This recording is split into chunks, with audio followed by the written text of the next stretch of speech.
My father-in-law handed me an envelope at my baby shower and said, "This is a list of 30 reasons to divorce you." I remember the weight of the paper in my hand, smooth yet sharp, like a knife disguised as a gift. The room erupted in laughter, my husband's booming, careless laughter, mingling with polite snickers from relatives, but I didn't move. I didn't flinch. I could feel every eye on me, waiting for me to crumble, but something inside me tightened instead. I opened the envelope. Number 30 stared back at me in bold letters, absurd, cruel, public.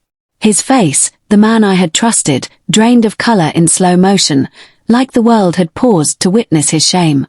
The smell of cheap flowers in the room mingled with champagne, and yet all I could hear was the pounding of my own heartbeat, cold and deliberate, planning something no one in this room would ever see coming. I am Eliza, 28, a woman who built her life quietly while others assumed I was fragile, compliant, invisible. No one noticed the nights I stayed awake, balancing work and planning for our future, or the careful way I navigated family gatherings, always polite, always underestimated. My husband saw me as soft, my father-in-law saw me as a novelty, something to mock at parties, something to control with whispers and lists. Growing up, I learned to observe. I knew how to read a room before I spoke, how to let arrogance pass like smoke through my fingers. It was a skill born from necessity, from being ignored by those who claimed to love me. I was never loud, never demanding, but that didn't make me weak, it made me precise. Every smile I offered, every nod I gave, was calculated, stored for moments when it mattered most. And now, standing in that sunlit room, the laughter still echoing off the walls, I understood the pattern. They thrived on underestimating me. Their confidence, their cruel little games, all of it was proof of how little they saw. But I did see. I saw everything. I catalogued their arrogance, their misplaced certainty that they held the power. And in that realization, I felt a quiet surge, not anger, not panic, but focus. The kind of focus that waits patiently, silently, until the perfect moment to turn their own assumptions against them. After the shower, the whispers didn't stop. Every family gathering became a minefield of small, deliberate slights. My father-in-law's eyes lingered too long on my decisions, judging the way I held a glass, folded a napkin, or glanced at my daughter. My husband, still chuckling at that cruel envelope, made comments in passing, harmless, he thought, about my naivety, my overreaction, my temper. The room always laughed with him, as though my presence was optional, like background music no one wanted to hear but couldn't quite mute. I learned to let them speak while listening. A pause here, a carefully measured nod there. I let their assumptions settle, letting them think they'd won. Each whispered joke about my parenting, each sly comment on my work, was logged, stored, catalogued. Their arrogance made them predictable, and predictability is a weapon if you know how to use it. I noticed details no one else did. The slight tremor in my father-in-law's hands when I answered a question calmly, the brief flicker of surprise in my husband's eyes when I corrected a fact, the way cousins hesitated when I leaned into a conversation. Every slight, every laugh at my expense, fed a quiet storm inside me, not of rage, but of clarity. I didn't need to yell. I didn't need confrontation. The power was in patience, in silence, in watching them betray themselves through the very arrogance they believed shielded them. And I was ready to wait. It wasn't one insult or one comment that broke the dam, it was a quiet Thursday evening. My daughter was playing on the living room floor, building towers of blocks while my father-in-law hovered, making faintly sarcastic remarks about how easy it must be to raise a child when someone else does the real work. My husband laughed. The room, predictably, joined in. Something in me shifted. The patience I had cultivated for years, the careful observation, the cataloguing of their arrogance, snapped into focus. I realized I had been waiting too long, letting their small betrayals accumulate into a quiet, simmering resentment. Enough was enough. But it wasn't anger that guided me, it was strategy, calm and deliberate. I would make them see the cost of underestimating me, without shouting, without theatrics. That night, I reviewed everything. The envelope, the list, the laughter, every underhanded comment. Each moment became a chess piece, each misstep an opportunity. I would act subtly, invisibly, letting them dismantle their own arrogance while I stood on the sidelines, silent and unshaken. The key was timing. I didn't need confrontation to prove my point. I only needed control, the kind that comes from quiet calculation and patience. I felt a strange clarity, a cold satisfaction, knowing that when the moment arrived, they wouldn't see it coming. The first move had to be perfect. And I was ready. I didn't rush. That was the difference between impulse and power. I waited until the house was quiet, until my daughter was asleep and the noise of the day had settled into stillness. Then I began preparing, not emotionally, but practically. I pulled documents, messages, calendars. I reread the list, not with hurt, but with analysis. It was sloppy, careless, written by someone who assumed I would never challenge it. They had forgotten something important about me. Before I became a wife, before I became a mother, I worked in compliance and contracts.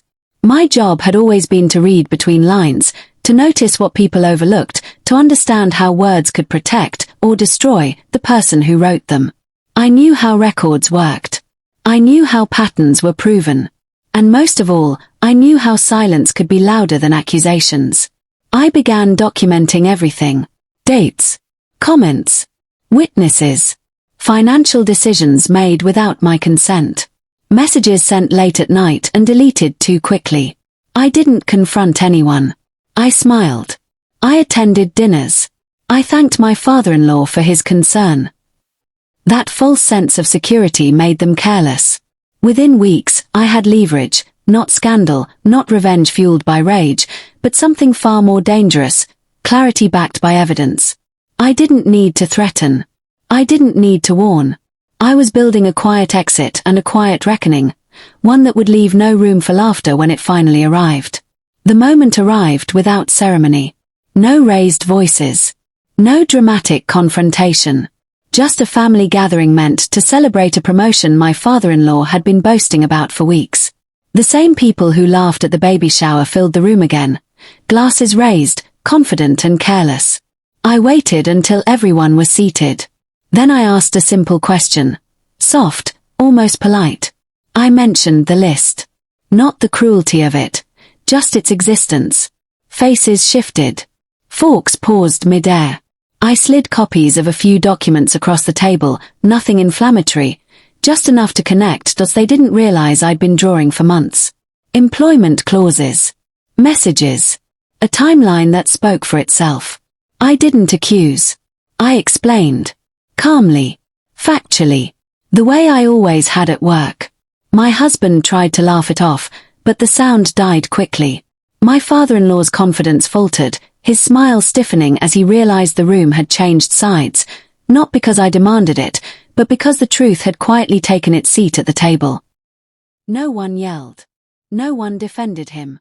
Silence did the work for me. Questions followed, not from me, but from the very people who once laughed. And in that moment, I felt it, not triumph, not cruelty, just relief. Consequences unfolding exactly as they should, without force, without spectacle. The days that followed were quiet but electric. My husband avoided eye contact, retreating into work and excuses. My father-in-law didn't call, didn't text, his usual confidence replaced by careful silence. The family, once eager to laugh at my expense, now checked their words, their glances, as if stepping on cracks in the floor might cause the ceiling to collapse.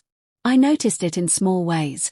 My sister-in-law hesitating before making a joke, cousins leaning toward me for advice instead of sneers, even the neighbors asking questions I didn't need to answer. Reputation, once fragile and dismissed, had shifted. I wasn't the naive wife or overlooked daughter-in-law anymore. I was someone who moved without noise and whose silence carried weight. Inside, I felt something I hadn't allowed myself to feel for years. Clarity and self-respect intertwined. Every slight, every joke at my expense, every assumption they had made about me, had fed this moment. I hadn't needed to yell. I hadn't needed vengeance fueled by emotion. Everything had unfolded naturally, and their reactions were proof enough. For anyone watching, the lesson is simple. Underestimated people are not powerless. Patience, precision, and calm can overturn arrogance in ways rage never could. And for me, The real victory wasn't humiliation. It was reclaiming space in a world that tried to shrink me, showing my daughter and myself that silence, intelligence, and quiet resolve can be louder than any shout. Weeks turned into months, and the tension in the house thinned like morning fog. My husband spoke less, listened more, and the laughter that once felt sharp now seemed cautious, almost respectful. My father-in-law stopped offering unsolicited advice, replaced by polite acknowledgement whenever I entered the room. The family's arrogance had faded, replaced by a quiet recognition that I was no longer a shadow. I watched my daughter grow, unaware of the storm that had passed around her. I saw her curiosity, her confidence, her laughter, and I realized that the calm patience I had exercised wasn't just for myself. It was for her, a model of resilience, intelligence, and dignity. The revenge had been silent, precise, and morally earned, but the gift of example was its true legacy. I learned something vital about myself, that power does not always roar. It whispers, observes, and acts at the exact moment it is most effective. My life, once measured by the assumptions of others, was now mine entirely to shape. I no longer feared ridicule, mockery, or the careless arrogance of those who once underestimated me. And as I tucked my daughter into bed one evening, feeling the steady rhythm of her breathing, I knew this was the future I had quietly built. A life ruled not by the cruelty of others, but by patience, strategy, and quiet, unshakable strength. Some victories are loud. Others, like this one, are silent, and they last forever.